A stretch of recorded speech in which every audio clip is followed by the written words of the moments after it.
Welcome everyone. My name is Faulkner. I'm the online event coordinator for Staff Development for Educators, and I'd like to thank you for joining us today for Twitter for Teachers 201, Tips for Using Twitter as a Learning Tool in the Elementary Classroom, grades pre-K through 5 with Matt Gomez. Now, before we start, there are a few things you should know. To allow for Matt to be heard clearly, we do place all webinar attendees on mute. The last 10 to 15 minutes of the webinar will be used for a Q&A. Please use the window on the right-hand side of your screen anytime during the webinar to submit questions. The session is being recorded, and assuming no technical difficulties, you'll receive a link to the archive within 48 hours, as well as a link to a certificate of participation. Finally, at the end of today's presentation, you will receive a short survey, and completing the survey does help us and provide future complimentary webinars. A little bit about SDE. At SDE, we believe educators have the most important job in the world. That's why it's our mission to empower pre-K through 12 educators across the country with sustained professional development solutions that are not only research-based and rigorous, but also practical, innovative, and fun. Our goal is to help you create environments that prepare your students for the evolving demands of the 21st century. Together, we can create extraordinary classrooms. We're pleased to have Matt Gomez joining us for today's webinar. Matt has taught kindergarten since 2001 and has developed countless techniques for making learning meaningful and fun for young learners. His belief that relationships are key to classroom success is infused throughout his professional development workshops.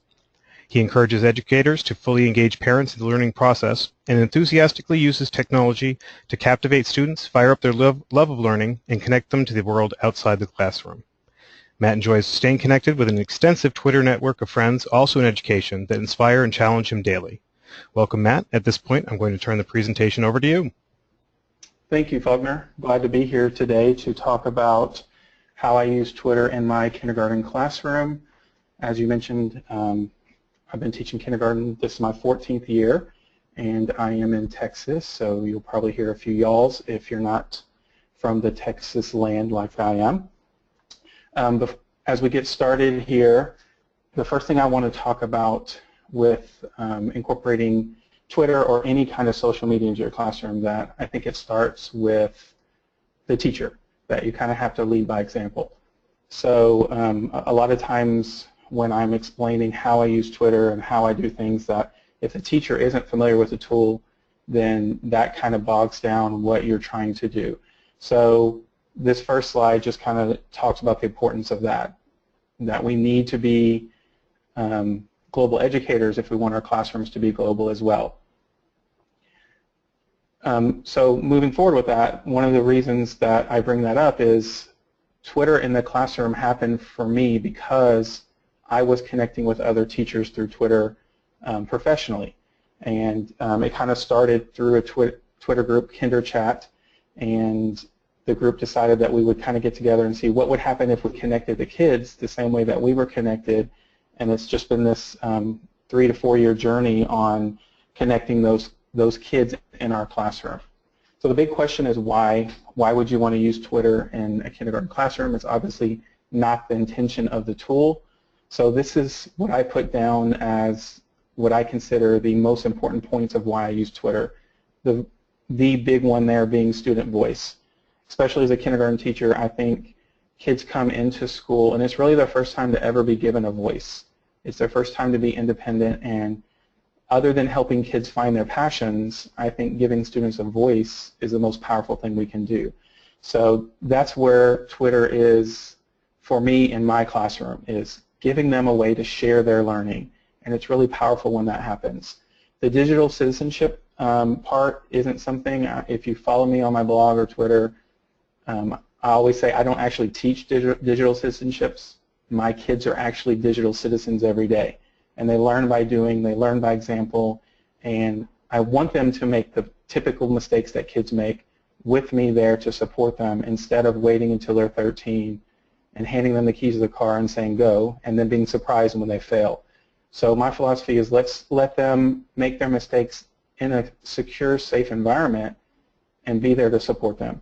The global community is a big one. They're going to grow up in a global world. They're probably going to work in a place that they have to connect globally. And then the other thing that Twitter really offers that a lot of tools don't is the ability to connect in real time or to connect with time delay. That means that you can connect at any time at your convenience. So Twitter is unique in that it offers both of those opportunities. which is really powerful for a classroom. Another thing I wanted to say before I kind of got started into Twitter was you don't have to use Twitter to kind of get the benefits of everything I'm using. There's a lot of social media tools that this same philosophy would work for. So if this sounds like it would work great for Instagram or Facebook group or Edmodo or any other tool that you might be more comfortable with, then I would definitely encourage you to try that out as well and see what works best for you, because that's what's important, is what tool can you use in your classroom that's going to help you connect your kids with the outside world. And if it's not Twitter, what could it possibly be? This quote is probably the main reason why I use Twitter. I believe in it. Where interest lies, learning occurs. I know when my kids are interested, the learning happens on its own. If they're interested in something, I know that I can build our standards around that interest, whatever it is, whether you're Common Core or I'm in Texas with the TEKS, whatever your standards are, that if your kids are interested and you have a deep understanding of those standards, it's really easy to tie those interests into what you're trying to learn. So before we get started, common pitfalls that happen with Twitter specifically. Security is a big one. What can people see? How do I explain to parents?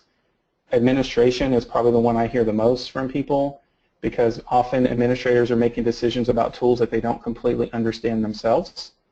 One little tip I would give you that really helped me when I first started Twitter several years ago was that setting up a fake account. So what I did is I set up a fake Twitter classroom account, and I tweeted from it just like I would for my classroom account, and then I took that to the administrator and said, this is what it would look like. If I had a classroom account with other classrooms following, this is what we would share, this is what we would do, and it kind of helped my administrators see what I was talking about instead of them just saying no because it was a social media tool they didn't understand. Time, of course, is a big one, and I'll talk a little bit about that in the presentation. Finding other classes, I would revert back to that very first slide that if you're a global educator and you're kind of connected in other ways, then use those connections to help you find the classes, which is what I do. I use my Twitter connections to find other classes all over the world. Maybe you have a good connection on Facebook. Maybe you have a good connection on Pinterest or Teachers Pay Teachers, wherever your group of teachers are that might be outside your little bubble of your community. Check those out and see if there's anyone there that might be willing to tweet with your classroom. And then the last pitfall, and this one's really hard, especially for younger classrooms, is who's in control. And by control, I don't mean who actually tweets or who manages it. I mean who is providing the content.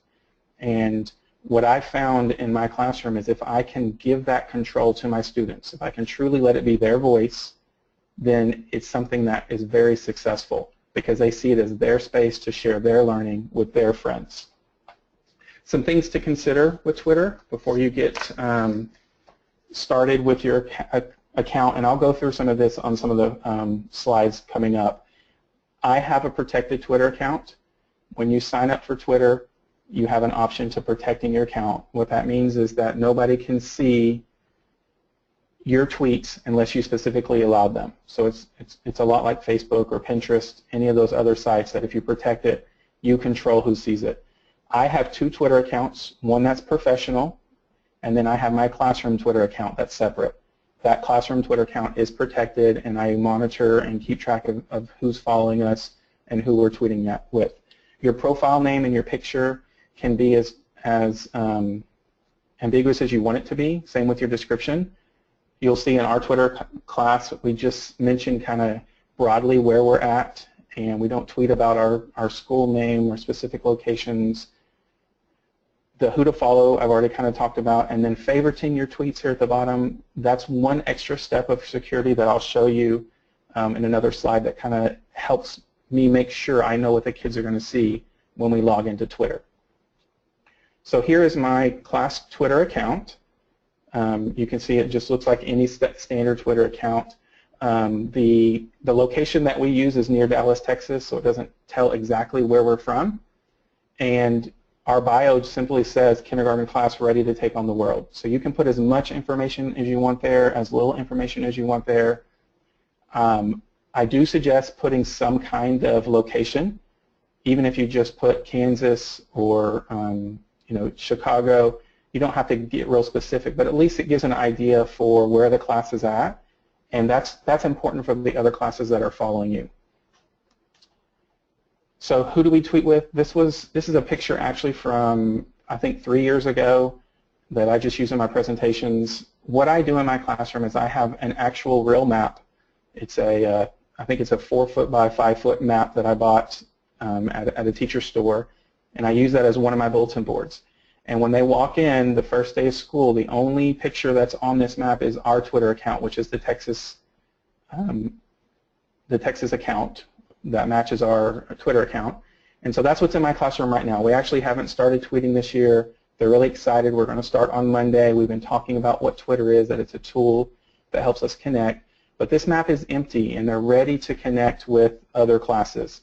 And then every time we interact with a class, we add their picture to our board. And so you can see that we were tweeting this year with people all the way over in Indonesia, and the Canada is big in the Twitters, and of course all over the United States as well. And each year my map looks somewhat similar to this. We tweet with some of the same teachers, but also with other classrooms as we find them.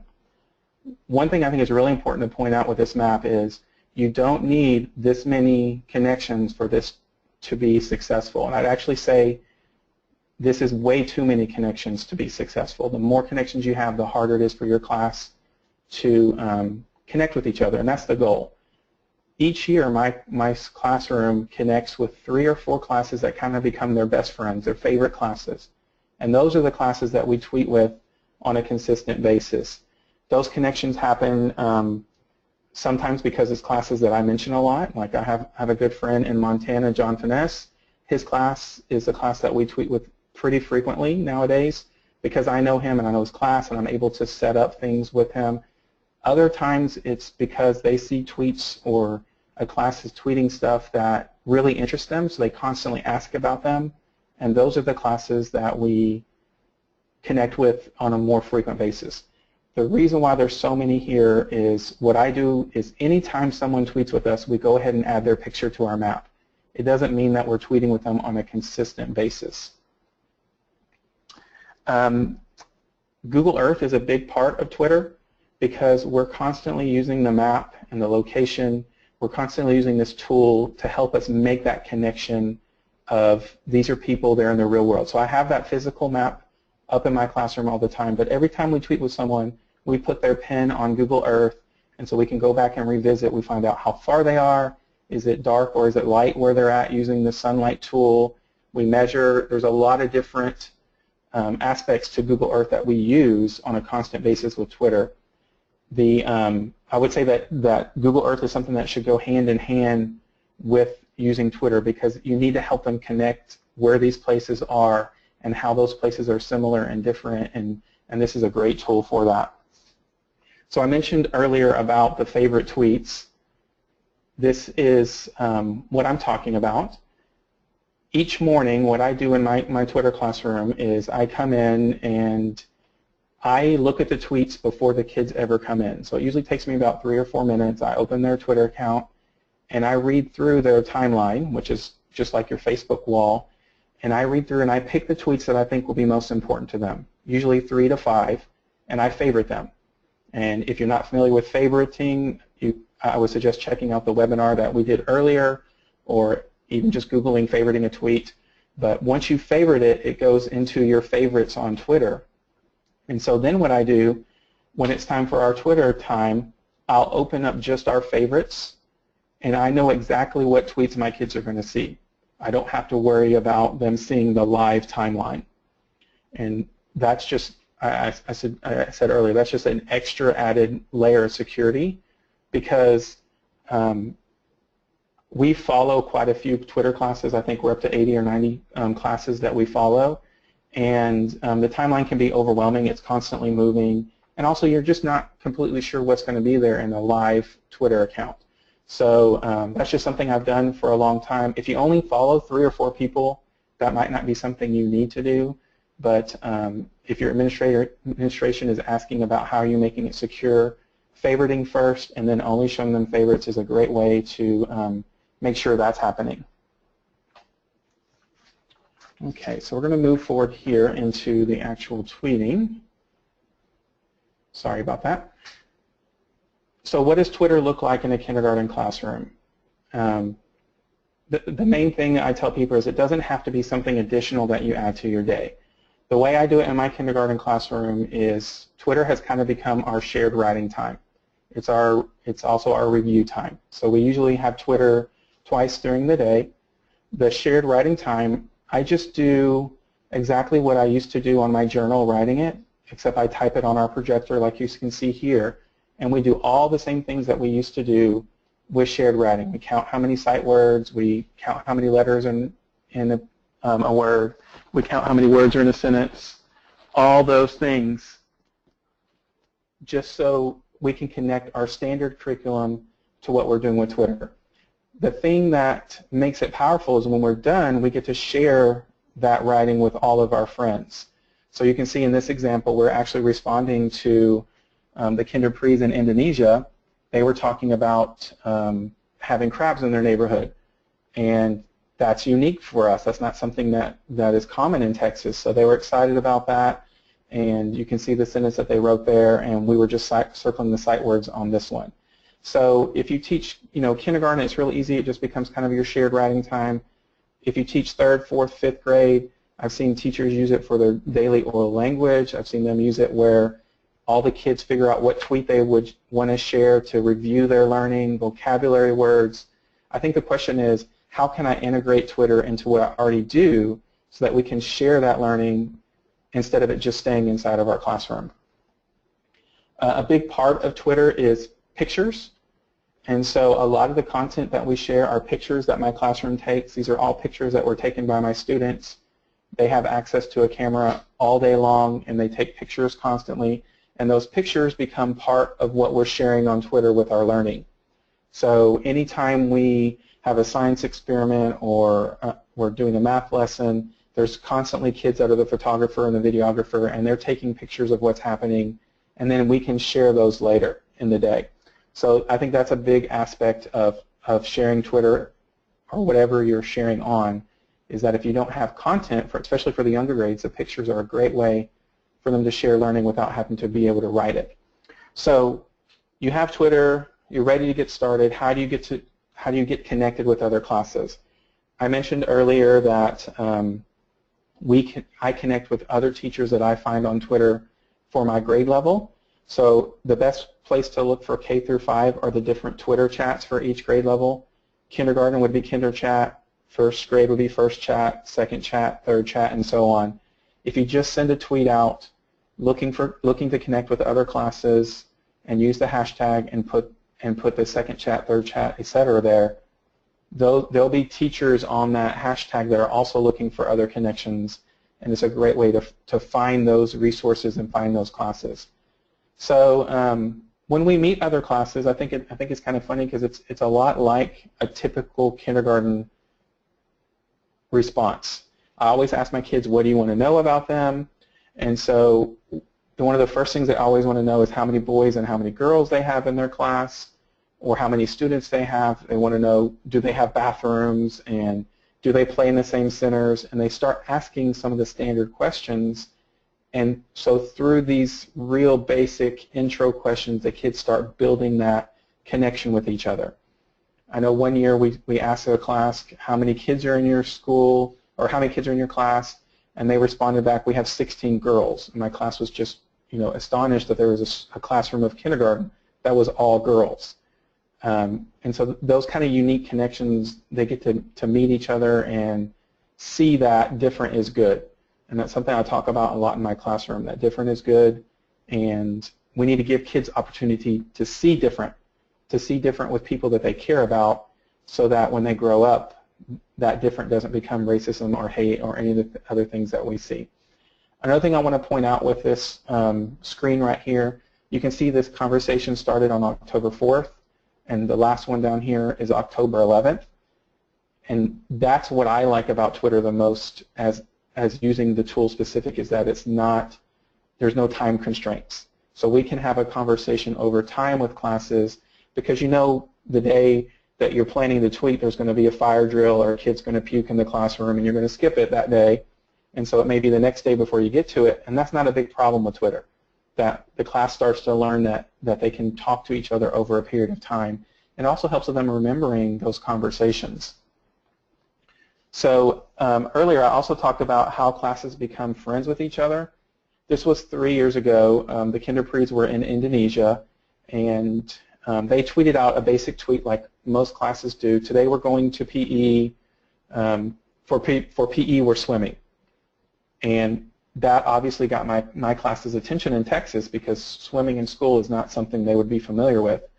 And so we responded back. They were really excited. We asked them to send a picture of their pool. Well, not only did they have a pool, they also had a slide. And so this class became my class's best friends the whole year. They always wanted to know what the kinderpre's are doing, and it all started with this one picture and this one interest that they had that kind of connected them. And we tweeted with them on a consistent basis for that whole year based on this one picture. And so that's kind of how I was talking earlier, those connections just form on their own, and I kind of let that happen because they start asking me, can we see what the monkey class is tweeting? And so they start making that connection to the pictures and the classrooms, and we start learning their names, and we start learning what's unique about them, and we put up facts about them that we learn, and it builds that community that you need for this Twitter project to be successful. So what kinds of things do we tweet about? I kind of said it earlier. We just tweet our learning in the classroom. We tweet what's happening. One of the big things we tweet is weather, which I'll get to some pictures on that in a minute. We tweet about where we're going for the day, what specials we have, that some people are absent, or Amelia lost her tooth, just the things that they're excited about. And you know what's interesting about that is the 5-year-olds on the other side, they're interested about the same things. They love hearing about the same things. So when we tweet out about our butterflies emerging, it's exciting to my class, so it's also going to be exciting to other 5- and 6-year-olds around the world. So whatever you're doing in 3rd grade, those kinds of things are exciting to other classes in 3rd grade around the world, and so on.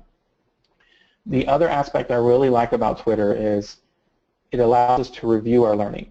So at the end of the day, or when we tweet at the end of the day, I always say, what do you want to share today? And it's the perfect time for me to kind of review terminology, to review vocabulary, to review everything that we talked about that day, but to also see what they are interested in. What things did they do that interested them the most during the day? And that's powerful for me. And then this aspect of not only did we send our information out, we also got a question back, and now we have to figure out how to answer it. How do we take care of the butterfly? How did we feed it? And use those words that we've learned and put them all together. This is our friends, the KF Dragons in Montana. What I like about this example is a few days before this, the KF Dragons tweeted out that they were learning about armadillos. So we watched Wonderopolis, and it had something about armadillos, and we knew that they were learning about armadillos, so we sent them a tweet saying, here's another video. We wanted you to send it to you because we knew you were learning about them. And so they responded back with, the information that they could see from the video and what was happening. And it's really neat for classes to see what's happening in other places. My friend Amy, who's Happy Camper Girl on Twitter, there's a video of her where she explains Twitter in her classroom, and she talks about wanting her class to see what's happening in other classes around the world, but that's just as important as what's happening in our class. And these are the kind of examples that show that on a consistent basis. Weather and geography are a huge part of Twitter, as you can imagine, with what I've been sharing of how we're connecting with classes around the world. This tweet was sent on November 29th. So in Texas, it was probably 98 degrees that day, yet there's a class somewhere in the world that's sending us a picture about snow. And my class was very excited about this. They were, as you can imagine, 5-year-olds being excited about snow, especially those in Texas who rarely see it. But what I love is one of my girls in the back raised her hand and said, Mr. Gomez, why is it snowing in Canada but not in Texas? And I call those questions the gotcha questions, that I didn't have to force her interest in weather and weather fronts and cold fronts and how places are different with weather, this one picture in this one instant put all that together for me. And so we spent the next week researching weather, talking about cold fronts, why Canada is farther in the north, and how they're closer to the North Pole, which the colder air. And they learn on a kindergarten level why that question, why is it snowing in Canada in November when it's still almost 100 degrees in Texas in November? And through that real life interaction, they're able to kind of start piecing together some of these standards that we want them to put together. Weather, like I mentioned, is something we tweet about a lot. Almost every morning we use this app called InstaWeather Pro. And this is our memory garden right outside our kindergarten hallway. So I send one kid every morning to take a picture of our memory garden. And then I use this app to overlay this information on there. And we tweet out what's happening in Texas. So, most days it just says hot, 98 degrees. But every once in a while we have some of these unique days where it's foggy or snowing or raining even. And I love this because kids get to see temperature over time. And I start posting these on our wall in kind of a timeline, and they can see what's happening. But what's really neat about it, as far as Twitter is concerned, is we start getting that information back from other classes. So here's our friends, the KF Dragons again, and they put together this little grid of what the weather was like in all 4 places on that day. So we can see how different and unique each place is in the world and what's happening. What I like about it is the Canadians, of course, use Celsius and we use Fahrenheit. So my 5-year-olds start truly understanding how to convert Celsius and Fahrenheit. And they don't do it by the math formula that even I don't know, but we have a thermometer in our room that has Celsius and Fahrenheit on it, and they'll go over and look and see what is 2 degrees Celsius, and they'll take their finger and go, well, it's really cold there, it's really hot, and they can make that connection that 2 different places are sharing weather and using just 2 different standards. And it kind of blown me away each year that the kids can make that connection. And I really think that they'll be way ahead of other kids because they've been able to see what it means in real life. It's not just some random lesson where a teacher said, this is called Celsius, this is called Fahrenheit, this is how they connect to each other. They're doing it on a day-to-day basis because it matters to them about what their friends are tweeting. Seeing how people are different, this is something I'm going to talk about a lot during this presentation, is that different is good. So we tweeted out to the KF Dragons about the ice and why are they going outside, because if it's even a hint of cold in Texas, we stay inside, yet it'll be minus 48 degrees and our friends in Montana are out there in the snow building ice castles. And so learning that different people in different parts of the world have different clothing and they're prepared for different weather, and that makes us unique, that makes us different, that our friends in Montana, they have coats and caps and mittens they bring to school. That's not something that we typically would bring to school down here in Texas. And so how does that make us unique?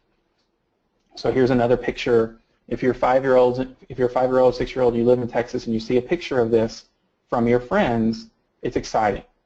It's really neat to see that, well, first of all, it's kind of great to see that the Canadians actually do stay inside occasionally. It may have to be minus 24 degrees, but they will stay inside at some point. Here's another little interaction with, this is about a mountain lion. What the KF Dragons said that they had to stay inside because the mountain lions, there was a mountain lion spotted near their school. My class was worried about that, so we did research about mountain lions. We looked for them, we talked about them, but it led to a lot of learning because we had this long discussion about what kind of animals live where, how their coverings make a difference on where they live, that we have mountain lions in Texas and in Montana, but there's some animals, like alligators, live in Texas but not in Montana. And again, instead of just randomly picking a lesson and saying animal coverings are important, this is why, they get to see it in a real world instant because their friends are tweeting about it. Empathy is something just really quick I want to talk about. It was probably the least thing that I ever thought would happen with Twitter, but these classes that we tweet with, my kids truly become their friends. They call them their friends and they mean it. And this was one instance where my class said, one of my kids in my class said, Mr. Gomez, we should share this picture of our cans so that other classes will know that they need to collect cans to take care of people. Well, they ended up getting a lot of tweets back from all the other classes saying, yeah, we do that too, and it kind of reinforced that all classes and all people work together to help take care of each other. But here's another example. It was our KF Dragon friends couldn't go outside because there was wildfires and there was smoke, and my class was truly concerned with them, and they wanted to find out why, so we did a whole week research on wildfires that year because it was something that was important to them. This is probably the most powerful one as far as empathy goes. The class saw that there was a tornado near our school in Dallas. I'm sure the news, this is actually a class in Canada, I'm sure the news just said there's tornadoes near Dallas, and so we had these tornadoes that happened near Dallas, and it happened right at dismissal time. It was really traumatic for my class. It was something that was not a happy day, and all the kids went home really upset because we had the duck and cover and parents were trying to get in. It was not a fun afternoon. Well, the next morning we come in and this tweet is waiting for us, and it was just this great, powerful way for my class to decompress about everything that happened the day before. And we sent out another tweet talking about, yes, we went to the safe room, and we heard from classes all over the world that they do the same things. It may not be for tornadoes, it may be for tsunamis or earthquakes, but they all have drills that they have to do to take care of themselves, and it made my class feel a lot better about that. Connecting who you are, I tell everybody we always used to do Texas symbols, or our Texas unit in March every year. There's really not a big reason why we did that. That was just when it was in the curriculum. Well, now we do it when other classes ask about us. So here's an example. This class is in Japan, and they sent this tweet saying, we don't know anything about Texas. And I remember looking at my class and just, it was almost like a jaw-dropping comment that, what do you mean you don't know about Texas? How can y'all not know about Texas? And so we decided that we would teach them about Texas. And I asked them, well, how are we going to teach them? And they thought of like flying out there to Japan and making a movie. And I kind of guided them into, well, let's make a book for them about Texas. So what I did is we sent them back a tweet and said, we're going to make you a book, and we'll send it to you next Friday.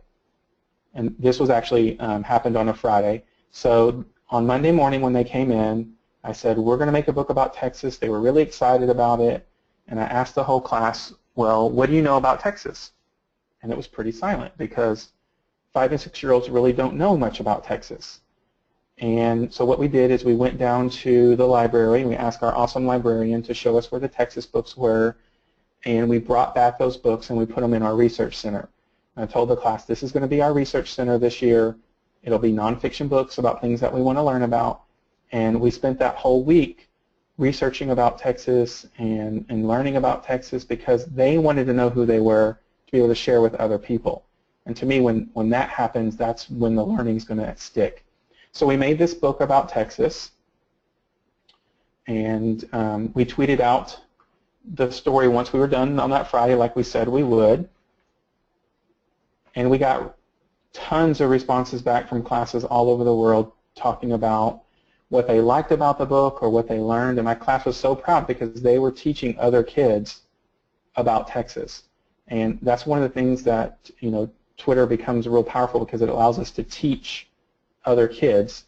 And kids teaching kids is one of those things that I've found to be one of the most powerful ways to get kids interested in learning. They're always interested in doing that. Well, our friends in Japan sent us back a book about Japan, and they were pretty excited about everything. They knew a little bit. The fact that they eat octopus legs was very shocking to my class. And like I tell everybody, the whole different is good aspect is something they have to see on a consistent basis. One thing I remember happening when I read this book, any other time, if I would just read this page that people eat octopus legs, I would expect kindergarten kids to say ooh and yuck and to be grossed out by it. Well, when I read this page about it, they were shocked and they were surprised, but I didn't hear the oohs and the grosses. It was a different kind of reaction, and I contribute that to the fact that I think they consider them friends already. And friends don't do things that are gross, and you care about the way your friends feel. And so getting them to have that kind of connection with people outside of our bubble and to start seeing those things is one of the things that I love the most about Twitter, is that I know when I went to high school and when I went to college, I left having grown up in a bubble. There was nothing that I knew about the real world out there. And the more connections I can give my class to that so that they can grow up being global citizens, that's where I think is the most powerful part of this for me personally. So here's some other pictures that we got with their book from Japan. One of my students down here on the bottom right picture where it shows the street, one of my students asked, where do the cars drive? And it was just an awesome comment. It was one of those gotcha moments where we spent some time talking about Japan and how it's unique and how different parts of the country don't all have streets that people drive on. A lot of times they ride bikes or carts or use other kinds of transportation. And just learning that everyone doesn't grow up the same way that we grow up, but they're still people and they're still humans and we still care about each other. It takes experiences. It's not something you can just talk about and expect kids to understand. They have to have experiences with the world to grow up as worldly citizens. So kind of moving on away from that, another thing that is really powerful for the learning in my classroom is tweeting with experts. 2 years ago, we tweeted with the astronaut, or I say we tweeted with, we read his tweets and we tweeted to him things that we were learning. He didn't actually tweet us specifically, but you can see he had almost 300,000 followers, so getting picked to connect with him was just a lucky thing. But we got to see what he was doing, and my class got really engaged in all the tweets he was sending out about where he was at, the pictures that he would send out, the life that an astronaut leads. He had a lot of cool videos and different things, and so it was just a great connection to connect with experts. More locally, we connected with the two of the three big news stations the last couple years about weather. And so Mr. Delkis here is the chief meteorologist of Channel 8 News in Dallas, and I sent him an email asking if he would tweet with my classroom, and he agreed. So we sent him 3 tweets. My favorite one being the bottom. We asked him what was the temperature going to be every morning for the week. And so every morning we checked the temperature and we tweeted and told him how off he was or how close he was, and the kids found that really exciting. And one of the reasons why I did this is because I wanted the kids to see how scientists make predictions and what they do. So after we tweeted with him these 3 tweets and we spent the week checking his predictions, we sent one more tweet to him asking him or telling him that we thought he used technology, computers, to help him make his predictions. And he sent us back this picture saying, here are the special computers that we use in the Weather Center. And that was really exciting for my class to see that he's not only is he a weatherman, but he's sharing his office and how he's tweeting. We did the same thing with Channel 5 News, except they did a live tweeting with us where we did 15 minutes one morning, and we tweeted with Miss Shade from Channel 5 News, and she talked to us about all the things that kindergarten students were curious about. We had questions ready about lightning and thunder and, of course, all the natural things that 5-year-olds are excited about, and she shared that back with us. And what was really cool, the last tweet she sent was basically, hey, I've got to go do my job, and a picture of her with a green screen. And I remember that night getting several emails, I want to say 5 or 6, 7 emails from parents saying we had to watch the news over and over and over again so that we could see Miss Shade. And I tell everyone, that day, my kids, I had 21 students who left that wanted to be meteorologists. And I doubt it stuck with all of them, but what if it did for 1 or 2? What if that was the one thing that kind of ignited their passion about what they wanted to do with the future? And that's kind of one of my goals, is to help kids find their passion, or if they've already found it, to strengthen that passion and help support it. And tweeting with experts is a great way to do that in the classroom, especially if you teach the upper grades. What I've found about experts, in their field is if they're truly an expert in the field, they're probably passionate about what they do. And if they're passionate about what they do, they're really excited to share that passion with kids. I've never been told no. We've tweeted with several zoos. We've tweeted with the news stations in the area. We've tweeted with experts in a lot of different fields, that if you're willing just to send out a message to them, a lot of times they're willing to tweet back with you. You just kind of have to make that connection. Here's an example of the Dallas Arboretum. We were going on a field trip there, so we tweeted with them back and forth several times before we went to the Arboretum to kind of ask some questions. Of course, one of the big questions my kids have was, do you have a bathroom? And so we learned that they do. We didn't have to worry about that, but it kind of led to this other things. What are we going to see when we're there? What are we going to do when we're there? And we also used Google Earth to map our trip to the Arboretum, how we were going to get there. And I remember being really sitting back and being kind of amused by the kids pointing out things, bridges and rivers and things that they knew they were going to see on the way on Google Earth, and making that connection to it being a real, even though Google Earth is virtual, it's virtual of a real place, and they were making that connection. They could see those things. So the main way that Twitter leads to learning in my class is the Research Center. The Research Center is something that once we start tweeting, it's something that's in my room every day.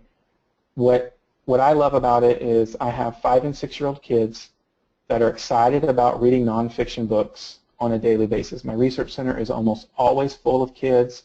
They're constantly researching. They'll do more than one book at a time.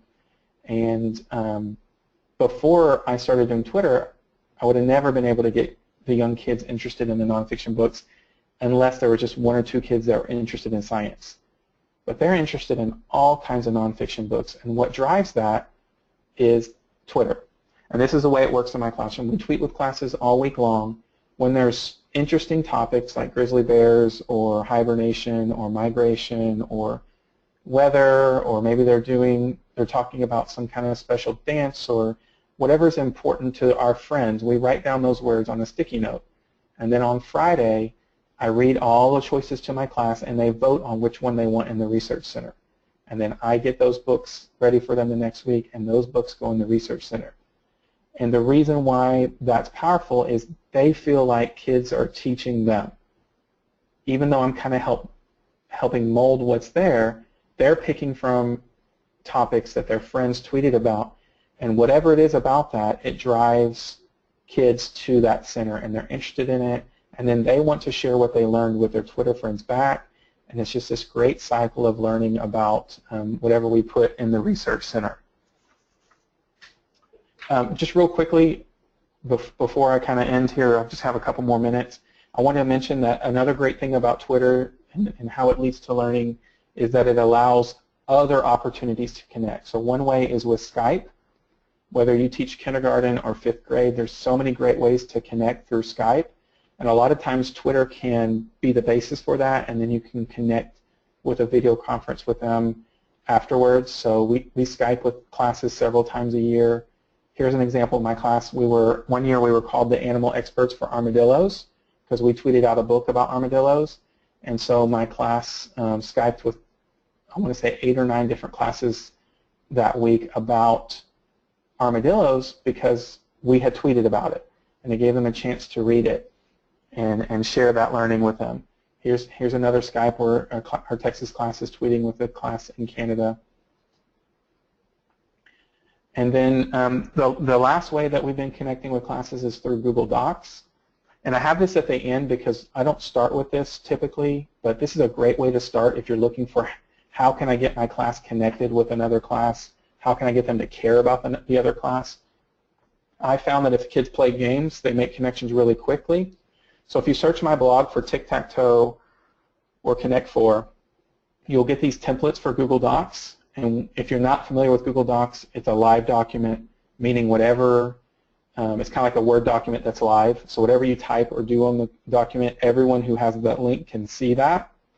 And so on this example, we were playing tic-tac-toe with our friends in Montana. And when they move their space, we can see it drag across our screen. And it really built this community with our classes. They like playing each other. And so that would be a great way for older classes to kind of get to know each other. This is what it looks like when we're playing in the class. Here's the Connect 4, same kind of thing, so we can see what they're dragging, they can see what we're dragging across the screen. And this is us winning and beating Montana. Of course, Texas is pretty tough class to beat of Connect 4, so we always gave them a big challenge. And one of my favorite things about this, and I'll kind of end on this with the Connect 4, one of my friends here in this picture, after we were done tweeting, after we were done beating them, I said, what do you want to say to them? And he says, let's say we kicked your butt. And it was one of those times where he's a 5-year-old boy that's impulsive, that's competitive, and that's a standard thing that a kindergarten kid might say. But if he puts that on social media, and if he gets, later when he's older, if he puts something like that on social media that's, in an older kid's terms, it's not going to be something that's going to be seen as polite, and that's what we talked about. And so I got to help them be good digital citizens in a real world. We talked about how to make them feel, that our tweets are forever, and we changed it to something different. And what was really cool about that instance, so instead of saying we kicked your butt, we said good game, you played good, we had fun playing Connect 4, and without me even prompting it, the KF Dragons tweeted back to us that we were actually good digital citizens. And so the kids got this reinforcement of what I was saying from their friends. They got to see that in kind of a real world instant. All right, I'm out of time here, so I'm just going to flash my contact information up here quickly. I'd love for you to connect in any ways. Pinterest, Twitter, and Facebook are very professional. My Instagram is mainly a few pictures from my classroom, but it's mainly my family and my photography. But I'd love for people to connect in any way they want. And I'm going to switch it back over to Faulkner, and he's going to close it out. I really appreciate everyone listening, and I hope you learned something. Thanks, Matt.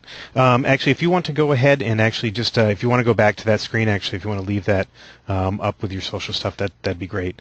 I hope everybody enjoyed today's presentation. We are going to take a minute or two to let everybody submit any last questions through the webinar software. In the meantime, we would like to mention a few things. As a thank you for attending today's webinar, we would like to offer you a 10% discount if you register for any seminar or conference by October 9th and mention VIP code W090914. So today's date with a W in front of it. In fact, you might be interested in joining Matt. He's going to be at the Texas Kindergarten Conference February 2nd through 3rd, 2015 in San Marcos, Texas, and as well as other SDE professional development events. Just check sde.com/events for locations near you. Keep in mind you can bring SDE presenters on site to your school or district for customized training, coaching, parent events, whatever meets your unique needs.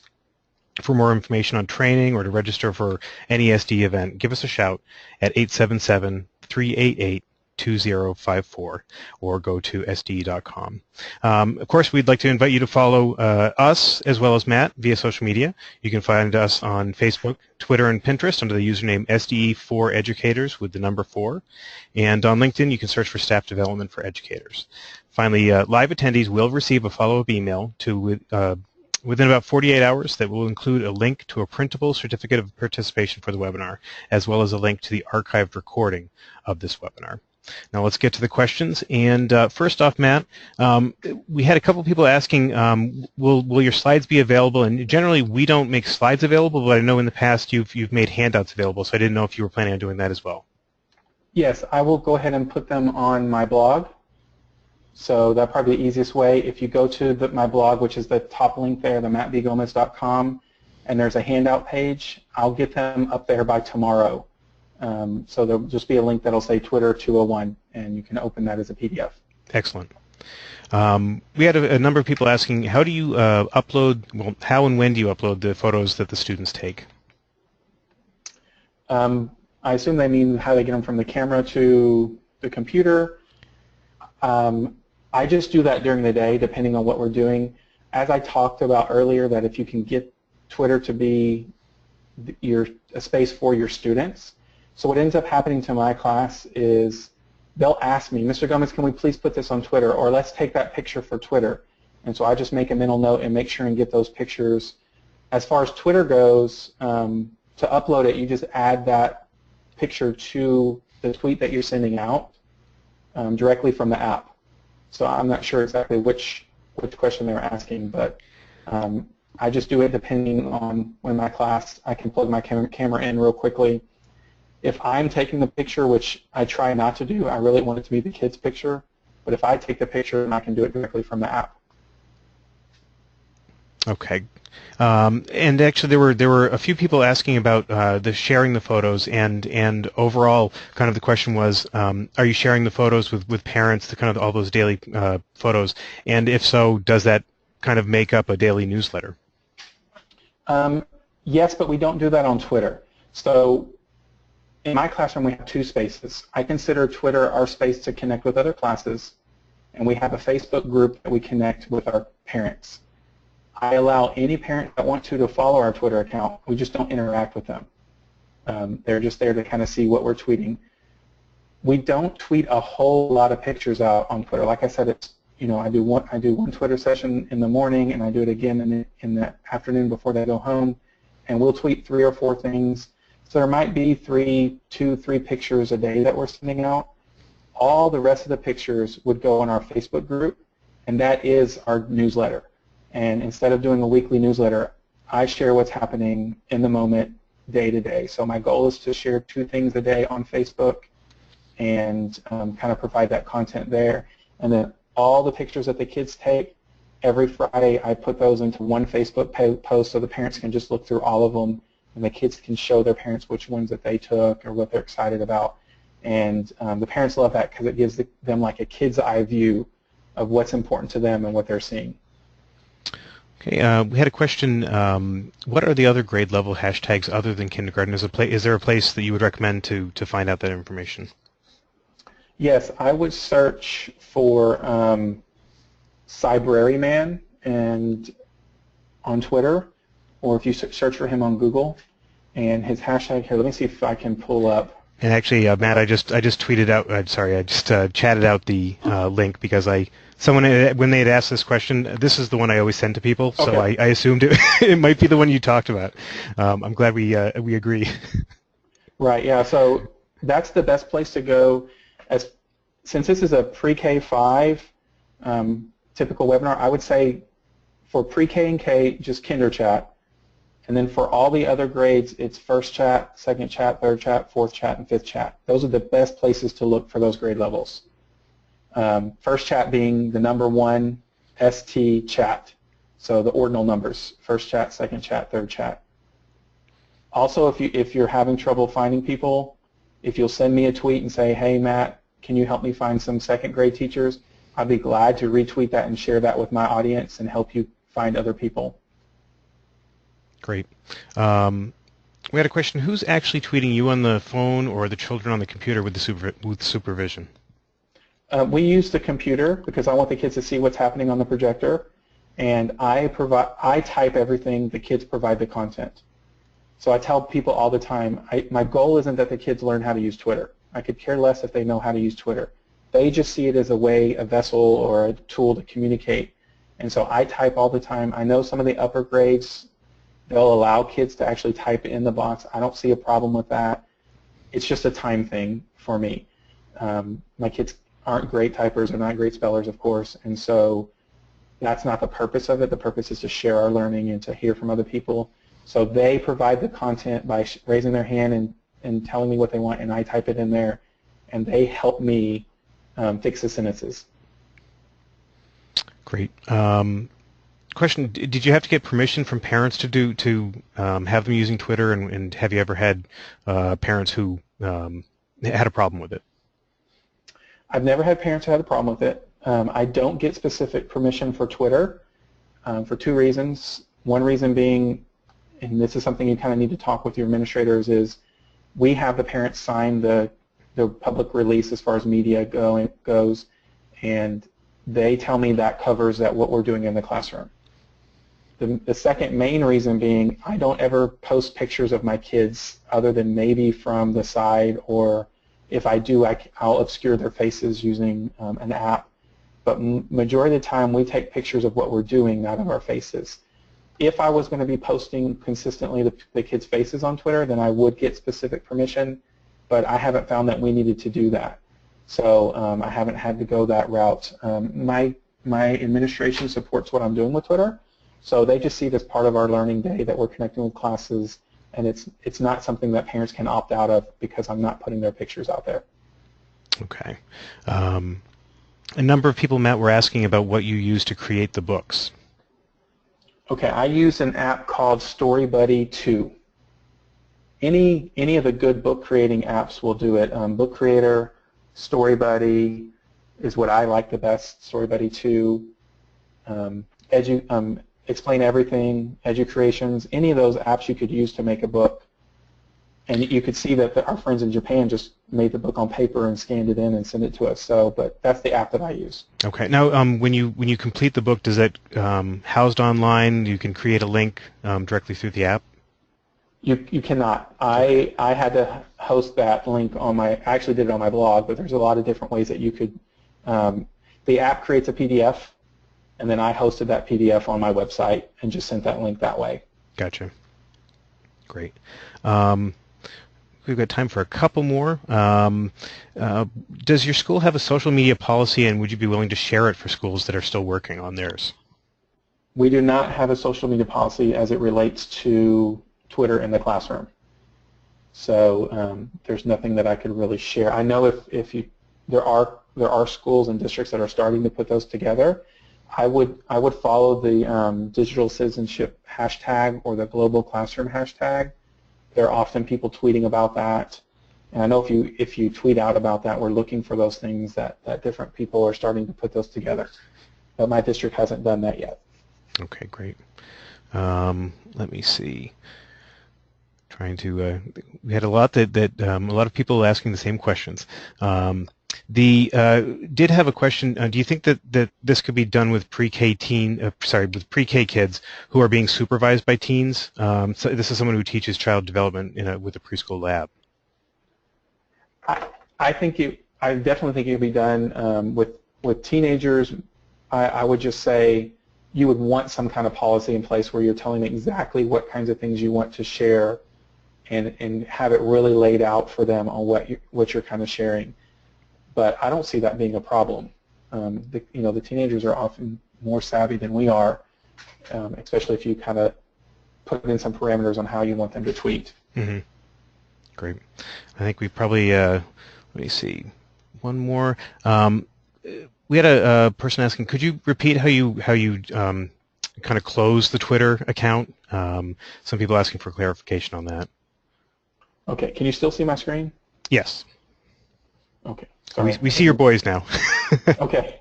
Sorry about that. No, that's all right. I think they're cute, but maybe not everybody else does.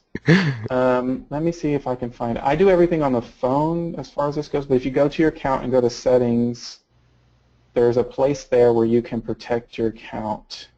Security and privacy. Right here it says protect my tweets. There's a box.